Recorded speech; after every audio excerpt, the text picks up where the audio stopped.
ದೇಶದ ಪ್ರಜಾಪ್ರಭುತ್ವ ವ್ಯವಸ್ಥೆ ಗಟ್ಟಿಯಾಗಿ ಉಳಿಯಲು ಮತ್ತು ಆರ್ಥಿಕ ಕ್ಷೇತ್ರ ಬಲಗೊಳ್ಳಲು ಸಹಕಾರಿ ಸಂಸ್ಥೆಗಳ ಕೊಡುಗೆ ದೊಡ್ಡ ಪ್ರಮಾಣದಲ್ಲಿ ಸಹಕಾರಿಯಾಗಿದೆ ಎಂದು ಸಂಸದ ಯದುವೀರ್ ಒಡೆಯರ್ ಅವರು ತಿಳಿಸಿದ್ದಾರೆ. ಮಡಿಕೇರಿಯ ಗೌಡ ಸಮಾಜದಲ್ಲಿ ನಡೆದ ಕೊಡಗು ವಿದ್ಯಾ ಇಲಾಖಾ ನೌಕರರ ಪತ್ತಿನ ಸೌಹಾರ್ದ ಸಹಕಾರಿ ಸಂಘದ ನಿಯಮಿತದ ಶತಸಂಭ್ರಮ ಶತಮಾನೋತ್ಸವ ಸಮಾರಂಭ ಉದ್ಘಾಟಿಸಿ ಅವರು ಮಾತನಾಡಿದರು.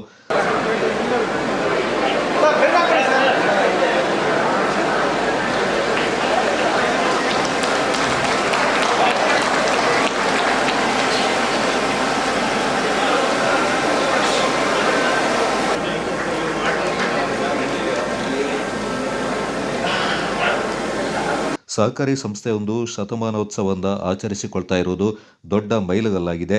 ಸಂಘದ ಸ್ಥಾಪಕ ಅಧ್ಯಕ್ಷ ಪಟ್ಟಡ ಎಂ ಉತ್ತಪ್ಪ ಹಾಗೂ ಸ್ಥಾಪಕ ಕಾರ್ಯದರ್ಶಿ ತೇಲಪಂಡ ಎಂ ಕಾರ್ಯಪ್ಪ ಅವರನ್ನು ಸ್ಮರಿಸಿ ಗೌರವ ಅರ್ಪಿಸಲೇಬೇಕಾಗಿದೆ.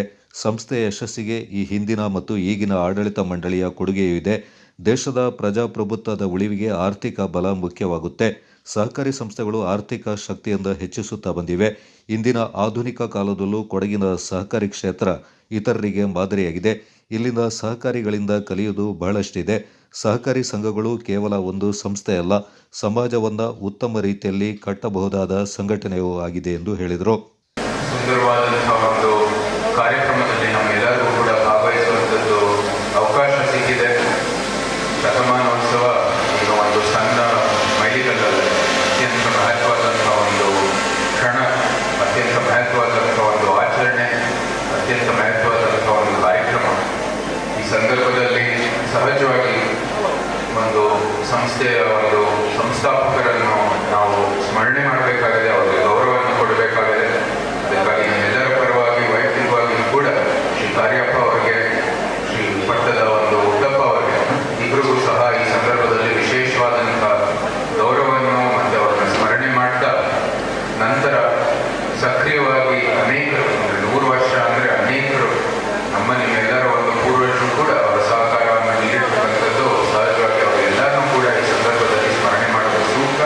ಮತ್ತೆ ಏನು ಪ್ರಸ್ತುತ ಇರ್ತಕ್ಕಂಥ ಒಂದು ಆಡಳಿತ ಮಂಡಳಿ ಇರ್ಬೋದು, ಪ್ರಸ್ತುತ ಇರ್ತಕ್ಕಂಥ ಎಲ್ಲ ಪದಾಧಿಕಾರಿಗಳು ಇರ್ಬೋದು, ಅವರೆಲ್ಲರ ಕೊಡುಗೆಯನ್ನು ಈ ಸಂದರ್ಭದಲ್ಲಿ ಸ್ಮರಿಸುತ್ತಾ ಶತಮಾನೋತ್ಸವ ನಮಗೆ ಆಚರಣೆ ಮಾಡುವ ಕಾರಣಕ್ಕಾಗಿ ಆ ಸಂಸ್ಥಾಪಕರು, ನಂತರ ಪ್ರತಿಯೊಬ್ಬರ ಒಂದು ಸಕ್ರಿಯ ಒಂದು ಪದಾಧಿಕಾರಿಗಳು ಇರ್ಬೋದು, ಸದಸ್ಯರಿರ್ಬೋದು, ಪ್ರಸ್ತುತ ಇರ್ತಕ್ಕಂಥ ಒಂದು ಮಂಡಳಿ ಇರ್ಬೋದು, ಎಲ್ಲರನ್ನೂ ಕೂಡ ಈ ಸಂದರ್ಭದಲ್ಲಿ ಸ್ಮರಣೆ ಮಾಡ್ತಾ ಅವರೆಲ್ಲರಿಗೂ ಕೂಡ ಒಂದು ಕೃತಜ್ಞತೆಗಳ ಶುಭಾಶಯಗಳನ್ನು ಸಲ್ಲಿಸುತ್ತಾ, ಶತಮಾನೋತ್ಸವದ ಒಂದು ಶುಭಾಶಯಗಳನ್ನು ಎಲ್ಲರಿಗೂ ಕೂಡ ಸಲ್ಲಿಸುತ್ತಾ. ಕೊಡಗು ವಿದ್ಯಾ ಇಲಾಖಾ ನೌಕರರ ಪತ್ತಿನ ಸೌಹಾರ್ದ ಸಹಕಾರಿ ಸಂಘದ ಕ್ಯಾಲೆಂಡರ್ ಬಿಡುಗಡೆ ಮಾಡಿ ಮಾತನಾಡಿದ ಎಂಎಲ್ಸಿ ಎಂಪಿ ಸುಜಾ ಕುಶಾಲಪ್ಪ, ಶತಸಂಭ್ರಮ ಭವನ ನಿರ್ಮಾಣಕ್ಕೆ ಜುಲೈ ಅಥವಾ ಆಗಸ್ಟ್ ತಿಂಗಳಲ್ಲಿ ಎಂಎಲ್ಸಿ ಅನುದಾನದಿಂದ 5 ಲಕ್ಷ ರೂಪಾಯಿ ನೀಡುವುದಾಗಿ ಭರವಸೆ ನೀಡಿದರು.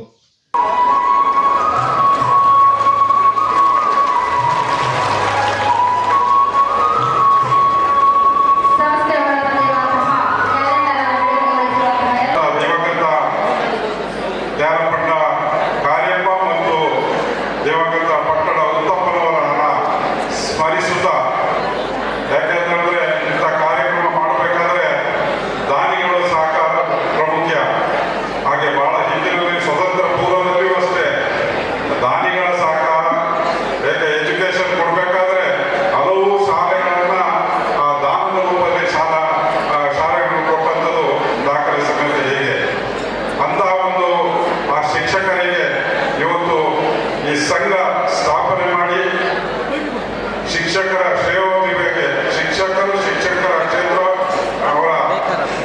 ಅವರ ಅಭಿವೃದ್ಧಿಗೋಸ್ಕರ ಮಾಡಿದಂಥ ಕೃಷಿ ಪತ್ತಿನ ಸಹಕಾರ ಸಂಘದ ವತಿಯಿಂದ ಇವತ್ತು ದೂರದ ಸಂಭ್ರಮದಲ್ಲಿ ಇವತ್ತು ಹಳೆ ಇದರಿಂದ ನಡೆದುಕೊಂಡಂತ ಬಂದಂಥ ಸಂಘದ ಅಧ್ಯಕ್ಷರುಗಳು, ಪದಾಧಿಕಾರಿಗಳು ಇವತ್ತು ಉತ್ತಮ ರೀತಿಯಲ್ಲಿ ಕೆಲಸ ಮಾಡಿದ್ದಕ್ಕೆ ಈ ರೀತಿ ಸಹಕಾರಿ ಸಂಘ ಲಾಭದಾಯಕ ಕಾಣ್ತಾ ಇದ್ದೇವೆ.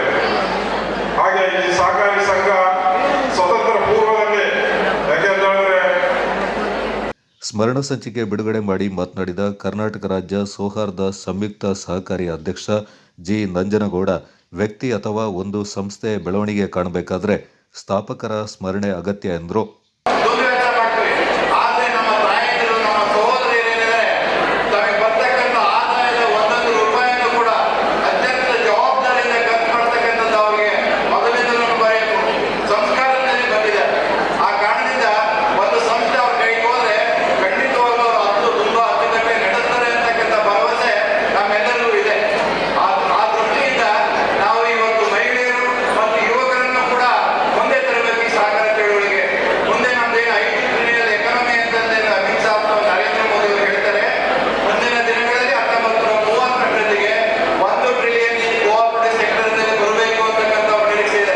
ಕೊಡಗು ವಿದ್ಯಾ ಇಲಾಖಾ ನೌಕರರ ಪತ್ತಿನ ಸೌಹಾರ್ದ ಸಹಕಾರಿ ಸಂಘದ ಅಧ್ಯಕ್ಷ ಎಚ್.ಎಸ್. ಚೇತನ್, ಕರ್ನಾಟಕ ರಾಜ್ಯ ಪ್ರಾಥಮಿಕ ಶಾಲಾ ಶಿಕ್ಷಕರ ಸಂಘದ ರಾಜ್ಯಾಧ್ಯಕ್ಷ ಚಂದ್ರಶೇಖರ ನುಗ್ಲಿ, ಹಿರಿಯರಾದ ಪಟ್ಟಣ ಎ. ಪೂವಣ್ಣ, ಮುಖ್ಯ ಕಾರ್ಯನಿರ್ವಹಣಾಧಿಕಾರಿ ಎಸ್.ಸಿ. ನಟೇಶ್ ಈ ಸಂದರ್ಭ ಪಾಲ್ಗೊಂಡಿದ್ದರು.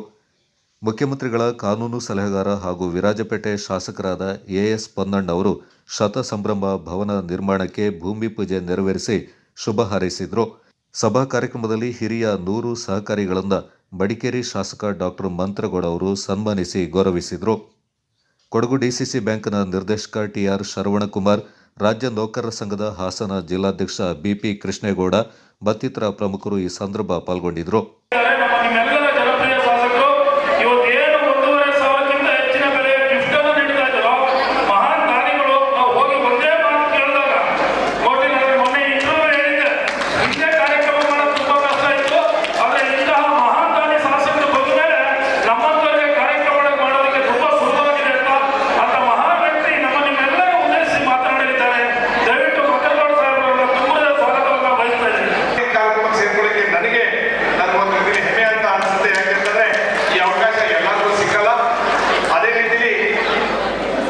ಇವತ್ತಿನ ಕಾರ್ಯಕ್ರಮದಲ್ಲಿ ಈ ಸಂಸ್ಥೆಯ ಅಧ್ಯಕ್ಷರು ಚೇತನ್ ಮಾಸ್ಟರ್, ನಾನು ಅದೇ ಹೇಳಿದೆ, ಚೇತನ್ ಮಾಸ್ಟರ್ ಸ್ಕೂಲ ಪಾಠ ಹೇಳ್ತಾ ಇಲ್ಲ, ಸಮಾಜದಲ್ಲಿ ಒಳ್ಳೆ ಪಾಠ ಮಾಡ್ಕೊಂಡು ಬರ್ತಾ ಇದ್ದಾರೆ ಅಂತ ನಾನು ಹೇಳಿದೆ.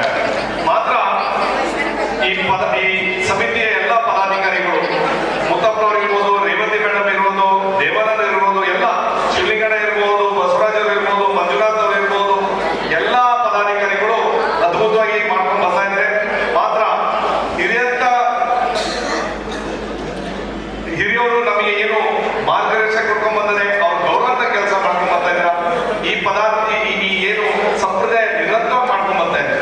ಯಾಕೆ ಅಂತಂದ್ರೆ